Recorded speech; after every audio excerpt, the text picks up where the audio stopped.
अतिशी का दावा, बीजेपी का सीएम चेहरा रमेश बिधूड़ी, उन्होंने जो गालियां दी ये उसका ही नाम। दिल्ली विधानसभा चुनाव से पहले यहाँ की सियासत में बड़े उतार चढ़ाव देखने को मिल रहे हैं। इसी बीच दिल्ली के मुख्यमंत्री अतिशी ने विपक्षी दल बीजेपी को लेकर एक बड़ा दावा कर दिया है। चर्चा चल रही है कि बीजेपी का मुख्यमंत्री चेहरा कौन हो सकता है। इस पर अब सीएम अतिशी ने चौंकाने वाला जवाब दे दिया है। दरअसल सीएम अतिशी ने प्रेस कॉन्फ्रेंस में बयान दिया कि बीजेपी कालकाजी उम्मीदवार रमेश बिधूड़ी को अपना सीएम चेहरा बना सकती है। आज पूरी दिल्ली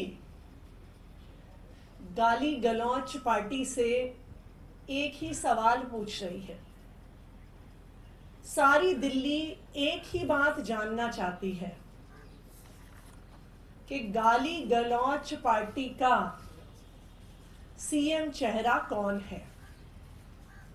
आप दिल्ली के किसी भी गली, मोहल्ले, कॉलोनी, पार्क में कहीं पर भी जाइए, आज यही चर्चा का मुद्दा है कि आम आदमी पार्टी ने तो अपने सीएम चेहरे को घोषित कर दिया कि दिल्ली के लोगों को पता है कि आम आदमी पार्टी को वोट देने पे अरविंद केजरीवाल जी दिल्ली के मुख्यमंत्री बनेंगे। लेकिन अगर गाली गलौच पार्टी को वोट दिया तो आखिरकार उनका मुख्यमंत्री कौन बनेगा। आज बीजेपी की कोर कमेटी की मीटिंग चल रही है। आज शाम को भारतीय जनता पार्टी के पार्लियामेंट्री बोर्ड की भी मीटिंग है। विश्वस्त सूत्रों से ये पता चला है कि गाली गलौच पार्टी ने ये फैसला लिया है कि उनकी पार्टी में सबसे ज्यादा गाली गलौच करने वाले नेता रमेश बिधूड़ी जी को उनका मुख्यमंत्री का चेहरा बनाया जाएगा। कल शायद उनके कैंडिडेट्स की घोषणा होगी। उसी के साथ या उसके तुरंत बाद 2 से 3 दिन में गाली गलौच पार्टी ये घोषणा करने वाली है कि सबसे ज्यादा गाली गलौच करने वाले रमेश बिधूड़ी जी उनके सीएम का चेहरा होंगे। तो अगर दिल्ली के लोगों ने कमल का बटन दबाया तो मुख्यमंत्री के तौर पर उनको रमेश बिधूड़ी जी मिलने वाले हैं। इस फैसले का कारण क्या है? इसका कारण ये है कि गाली गलौच पार्टी में जो व्यक्ति सबसे ज्यादा भद्दी बातें करता है, जो सबसे ज्यादा गाली गलौच करता है, वो इस पार्टी में सबसे ज्यादा और सबसे तेजी से आगे बढ़ता है। रमेश बिधूड़ी जी ने संसद में गाली गलौच करी, जिस अभद्र भाषा का प्रयोग किया, मुझे नहीं लगता कि इस देश के सभ्य लोग उन शब्दों का प्रयोग कर सकते हैं। रमेश बिधूड़ी जी अपने पार्टी के लोगों के साथ गाली गलौच करते हैं। सब जानते हैं कि अपनी ही पार्टी के पूर्वांचली नेताओं को गाली गलौच करके, उनके साथ मार पिटाई करके उनको सड़कों पर रमेश बिधूड़ी जी ने भगाया था। सब जानते हैं कि कुछ ही दिन पहले रमेश बिधूड़ी जी ने प्रियंका गांधी जी के बारे में अभद्र भाषा का प्रयोग किया, उनके साथ गाली गलौच की। उसके अगले दिन रमेश बिधूड़ी जी ने मेरे और मेरे परिवार के साथ गाली गलौच की।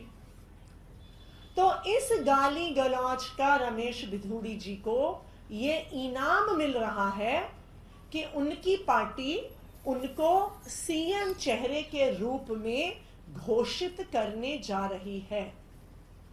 विश्वस्त सूत्रों से पता चला है कि आज सीईसी की बैठक में फैसला हो चुका है और आज शाम की इनकी पार्टी की पार्लियामेंट्री बोर्ड की मीटिंग में उस पे मोहर लग जाएगी। कोरे की आड़ में भारत में घुस रहा था पाकिस्तानी घुसपैठिया, बीएसएफ ने एक ही गोली में कर दिया ढेर। गणतंत्र दिवस को लेकर बॉर्डर पर इन दिनों चौकसी है। इसी बीच अमृतसर बॉर्डर पर एक पाकिस्तानी घुसपैठिया सीमा पार करने की कोशिश कर रहा था, जिसे सुरक्षा बलों ने मार गिराया है। बीएसएफ के सतर्क जवानों ने आज तड़के पाकिस्तानी घुसपैठिए को मार गिराया। इसके बाद इलाके की तलाशी के दौरान घुसपैठिए के शव के पास 400 रुपए की पाकिस्तानी मुद्रा, एक माचिस, एक तंबाकू का पैकेट और एक छोटा बैग बरामद हुआ। जो कुमटाला पुलिस चौकी के बाहर धमाके की सूचना थी, क्या पूरी जानकारी? हमारे चौकी इंचार्ज एएसआई हरजिंदर सिंह थे। वो 8 बजे के करीब चौकी में पब्लिक डीलिंग कर रहे थे। बाहर धमाके की आवाज आई। उन्होंने बाहर निकलकर देखा कि उसके तेजिंदर सिंह एएसआई की गाड़ी का कूलेंट लीक हो रहा था। मैकेनिक को बुला के चेक किया तो रेडिएटर फटना पाया गया।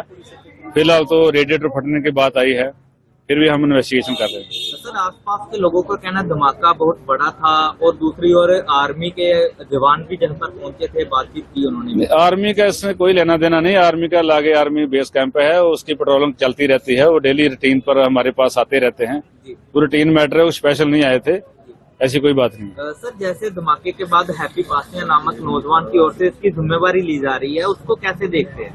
हमारे पास अभी कोई ऐसी सूचना नहीं आई कि उसने जिम्मेवारी ली है, लेकिन अगर आई तो हम उसको वेरीफाई करेंगे। सब अभी इस पर कोई मामला दर्ज किया जा रहा है ऐसा नहीं अभी ऐसा। नंदनगरी थाना इलाके में बदमाश और पुलिस कर्मियों के बीच हाथापाई, आरोपी गिरफ्तार। नॉर्थ ईस्ट दिल्ली के नंदनगरी थाना इलाके में एक बदमाश का 2 पुलिस कर्मियों के साथ हाथापाई का वीडियो सोशल मीडिया पर वायरल हो रहा है। वीडियो में दिखाया गया है कि 2 पुलिस कर्मी और एक युवक के बीच जमकर हाथापाई हो रही है। पुलिस द्वारा दी गई जानकारी के अनुसार आरोपियों की पहचान रिंकू और चोलेन के रूप में हुई है। पुलिस अधिकारियों ने बताया कि इस बदमाश पर पहले से हत्या का प्रयास, दुष्कर्म, रंगदारी समेत 50 से ज्यादा मामले दर्ज है। वह गोकुलपुरी थाने का घोषित बदमाश है। ये घटना उस वक्त की है जब हेड कांस्टेबल दीपक नागर और कांस्टेबल मुकेश सिविल ड्रेस में पेट्रोलिंग कर रहे थे। उन्होंने देखा कि एक युवक E3 ब्लॉक नंदनगरी में पिस्टल के साथ खड़ा है। जब पुलिस ने उसे पकड़ने की कोशिश की तो आरोपी पुलिस कर्मियों से भिड़ गया। वहीं मौके पर भीड़ जमा हो गई, लेकिन कोई भी मदद के लिए सामने नहीं आया। कड़ी मशक्कत के बाद पुलिस ने आरोपी को पकड़ लिया और अब उससे पूछताछ जारी है।